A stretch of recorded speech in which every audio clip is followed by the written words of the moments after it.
Jalan yang lurus itu banyak mufasir mengatakan itu Islam. Oke, itu adalah hidayah.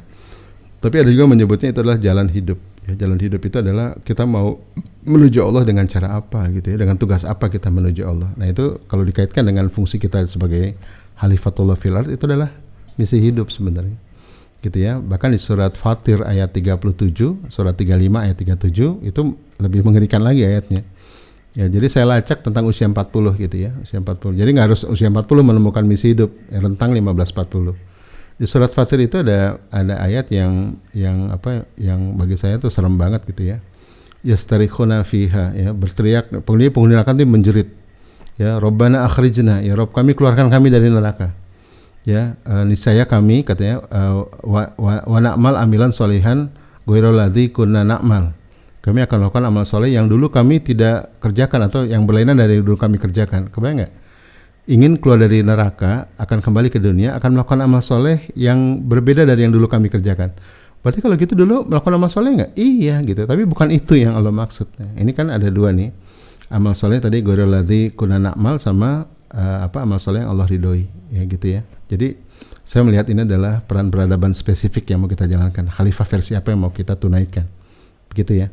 Nah ini langkah-langkah itu. Yang keempat adalah doanya waslihli fi zuriyati.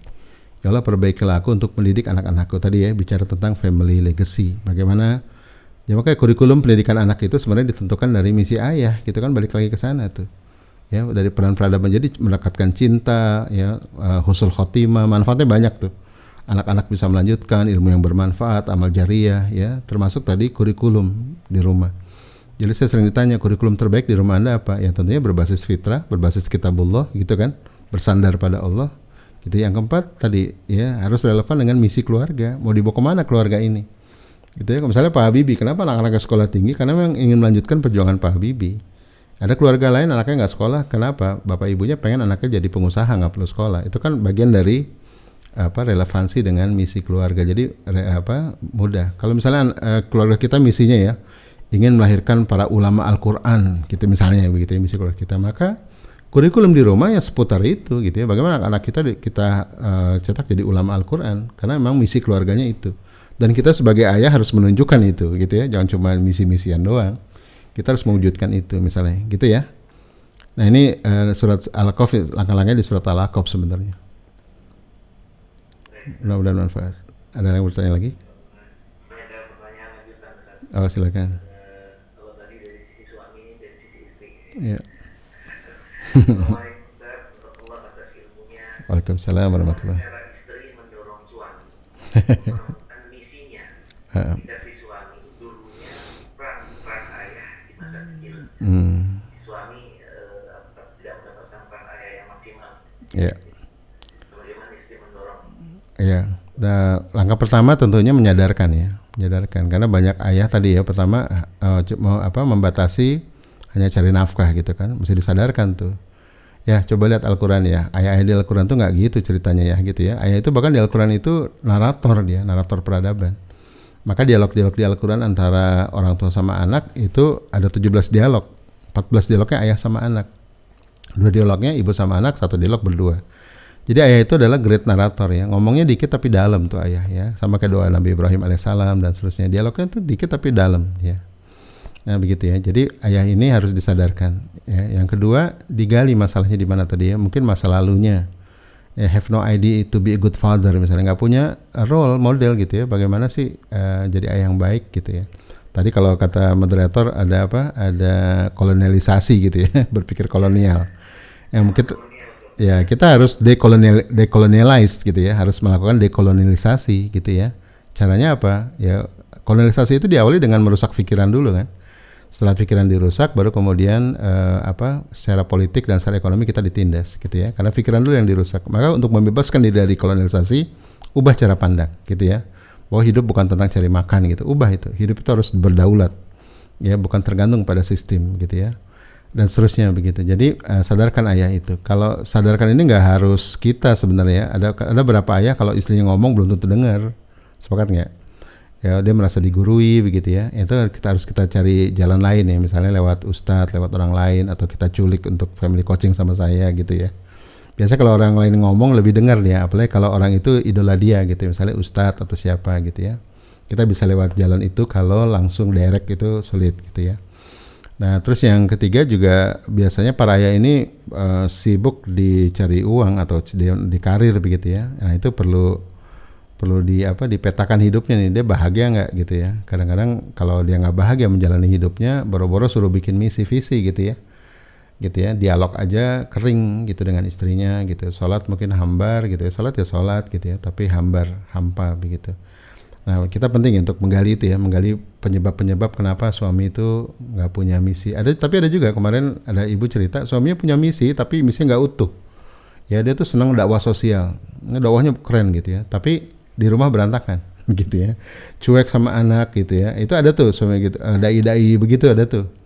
Ya bahkan di Bandung dulu pernah ada seorang ibu membunuh 3-4 anaknya gitu ya dengan bantal, karena suaminya itu aktivis dakwah tapi tidak siap, tidak ikut urun dalam mendidik anak gitu ya, dalam keseharian. Akhirnya istrinya depresi kemudian membunuh. Akhirnya membuat sedih adalah suaminya itu adalah aktivis dakwah, pengurus zakat begitu. Itu kan jadi sedih ceritanya kan.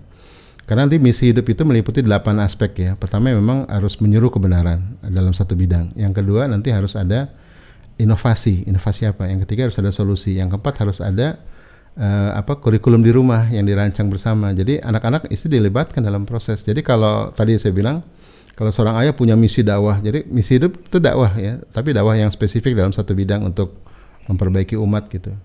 Ya nggak harus dakwah ceramah di podium gitu ya. Dakwah di sini maksudnya menyeru kebenaran dalam sebuah bidang. Itu kalau anak istrinya tidak dirawat gitu ya, bisa bubar semua tuh gitu ya. Itu yang terjadi di Agim kan, maaf ya. Bubar semua kan, akhirnya Agim taubat begitu ya, dan sekarang meniti kembali. Jadi seorang dai pun ketika dia berdakwah dalam satu bidang gitu ya, apapun gitu ya, itu keluarga nggak bisa lepas gitu ya. Karena kata Rasulullah, yang terbaik di antara kalian yang paling baik pada keluarganya. Perhatikan para nabi-nabi yang dakwahnya keren itu nggak pernah dia menjauh dari keluarganya. Ya dia laki-laki yang paling hebat. Dia paling hebat seorang laki-laki makin dekat dengan keluarganya gitu ya. Mudah-mudahan terus jangan lupa doa yang banyak gitu ya. Jangan dimusuhi suaminya gitu ya. Suaminya nggak punya misi nih Ustadz gitu ya. Tiap hari dimarahin suaminya gitu ya. Ya misi dong ya gitu ya. Kata Ustadz Hari punya misi tuh ya, kita bubar nih lama-lama ya gitu ya. Laki-laki makin ditekan-tekan makin kabur dia. Ya kan, karena dia egonya kan tinggi kalau laki-laki itu ya. Dia nggak mau digurui gitu ya. Jadi harus dengan dakwahnya harus mau'izatul hasanah gitu ya. Dengan cara yang santun gitu ya. Tapi jangan santuy juga gitu. Oke ya. Kenapa? Kebalikannya, si suami yang sudah punya visi, punya misi gitu ya. Istri yang kurang mendukung. Nah, gimana? Saya jarang menemukan tuh kasus-kasus begitu. Karena istri itu kan follower biasanya. Yang terjadi gini, sama-sama punya misi. Yang terjadi biasanya ya. Ada sebuah cerita, ada seorang istri, dia punya perusahaan besar gitu ya, mimpin 6.000 laki-laki. Itu pabrik gitu ya. Terus dia nggak mau ngikutin misi suaminya. Dia bilang, gimana saya bisa ngikutin satu orang laki-laki sementara saya di kantor memimpin 6.000 laki-laki gitu. Dalam Islam itu nanti masalah adab ya. Jadi adabnya itu perempuan itu memang harus taat pada suami, itu adab dalam Islam gitu ya. Karena dalam sholat harus ada imam kan, gitu ya, harus ada imam dalam sholat itu. Maka kalau kita merasa hebat dari suami kita itu bahaya tuh. Gitu ya, ada yang salah di awal tuh. Kalau kita merasa perempuan yang hebat, maka carilah suami yang hebat, gitu kan? Gitu, yang bisa memahami kehebatan kita gitu. Tapi kalau kita memang ridho dengan dia, ya dukung misinya atau sinergi gitu ya. Saya temukan ada pasangan yang istrinya tuh misinya dalam pendidikan, suaminya misinya tuh dalam politik ya. Ini ketemu aja gitu ya, misalnya bikin konsultan politik gitu. Misalnya ya, LSM atau lembaga research atau apa. Saya juga banyak menemukan teman saya aktivis politik ya, kemudian masuk ke dewan parlemen. Begitu udah nggak di parlemen lagi, bingung mau ngapain, itu aneh tuh. Ya saya bilang, misi hidup antum apa gitu? Memperbaiki pemerintahan. Kalau misi hidup memperbaiki pemerintahan, itu mau menjabat tidak menjabat itu terus aja gitu ya. Entah bikin lembaga riset, entah bikin LSM, entah bikin apa. Nah itu namanya misi hidup. Jadi misi hidup tuh nggak kenal pensiun. Gitu ya, termasuk misalnya ibu ya, misi pendidikan untuk anak. Kalau anak udah gede gimana? Ya saya nggak didik anak lagi, nggak gitu. Ya kalau misi hidup itu anakku masih kecil masih besar ya itu terus gitu ya, tidak kenal pensiun sampai akhir. Gitu ya. Jadi saran saya kalau masing-masing strong mission, sebaiknya kerjasama ya, kombinasi gitu. Ini yang terakhir barangkali Ustaz. Ya. Bagaimana jika peran antara suami istri itu bertukar? Jadi yang mendominasi keputusan atau apapun intinya di dalam keluarga karena pendidikan istri itu lebih tinggi dari suami. Kondisi lain ya Ustaz. Iya. Makanya tadi kan adabnya adalah setinggi apapun istri gitu ya, dia harus taat pada suami, adabnya begitu ya.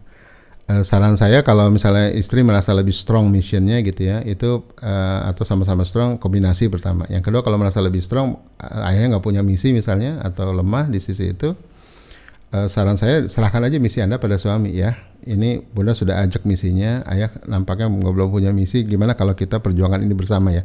Tawarkan ayah di depan, nanti Bunda di belakang untuk mendukung ayah. Jadi adabnya dapat ya, tapi nggak menunggu lama begitu. Kadang-kadang ayah ini juga lama ditunggu misinya, nggak misi-misi gitu, nggak ketemu, banyak permisi akhirnya.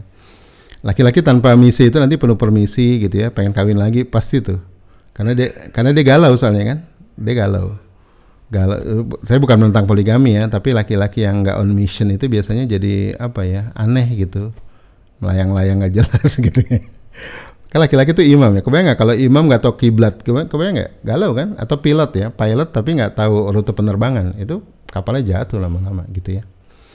Nah gitu kurang lebih. Jadi adab tetap dijaga gitu ya. Dan suami juga adabnya adalah, bagi laki-laki tuh adabnya jadi imam tuh ya tahu kiblat ya. Kalau ada imam nggak tahu kiblat nggak beradab dia, gitu kan. Jadi sama-sama memahami adabnya. Kalau terjadi yang tertukar begitu ya, itu sebaiknya menyadari lalu kemudian menata adabnya, fitrahnya kembali lagi. Karena kalau fitrah ini tertukar jadi nggak beradab nanti, gitu kan. Efeknya kemana? Ke anak-anak efeknya. Ya, misalnya di rumah ya, istri lebih dominan gitu ya. Itu nanti fitrah kibonnya tergerus tuh. Ya, nanti melahirkan anak-anak yang ambigu. Ya, karena ibu itu kan emosional ya. Kalau dia mencoba memerankan peran ayah, nanti dia kacau antara emosional dengan rasional. Gitu ya. Nanti muncul anak-anak yang ambigu. Ya, dia peragu tapi nggak mandiri gitu ya. Atau dia egois tapi kekanak-kanakan begitu. Itu jadi ambigu karena emosional rasionalnya tidak seimbang gitu ya. Maka penting ayah sang raja tega, bunda sang pembasuh luka kalau di konsep fitrah begitu kan. Ayah yang menempa, bunda yang mendinginkan. Nah jangan ketukar tuh. Kalau bunda yang menempa itu biasanya jadi bablas ya, karena perempuan kan emosional, nggak bisa kontrol rasional. Kalau ayah yang mendinginkan nanti nggak telaten gitu ya. Karena memang laki-laki itu tidak setelaten perempuan seharusnya. Nah, maka ini perlu nanti dirawat ya fitrah masing-masing agar tidak tertukar begitu. Insyaallah, mudah-mudahan manfaat. Ya.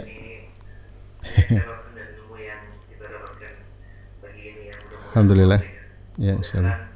Kita bisa mengamalkan karena itu yang ya. penting Ya. Kita berjuang bersama-sama para ayah, para bunda, mari kita berjuang bersama-sama untuk membuat desain hidup. Amin. Yang Ustaz tadi sampaikan tadi, ya. Tantangan Ustaz ya. Ya, insyaallah. Perjuangan yang besar. Ya. Baik Ustaz, waktu juga yang membatasi Ustaz. Ya. Tapi namanya mencari ilmu ini kayaknya masih kurang aja. Iya. Nanti insyaallah kalau ada insyaallah ada umur gitu ya, terus ada pandemik berakhir, kita bisa nanti mungkin Masjid Mi'raj bisa fasilitasi untuk family life coaching ya, gitu. Nah, gitu. Kita bikin workshop nanti rame-rame gitu ya, kita rancang misi hidup gitu ya.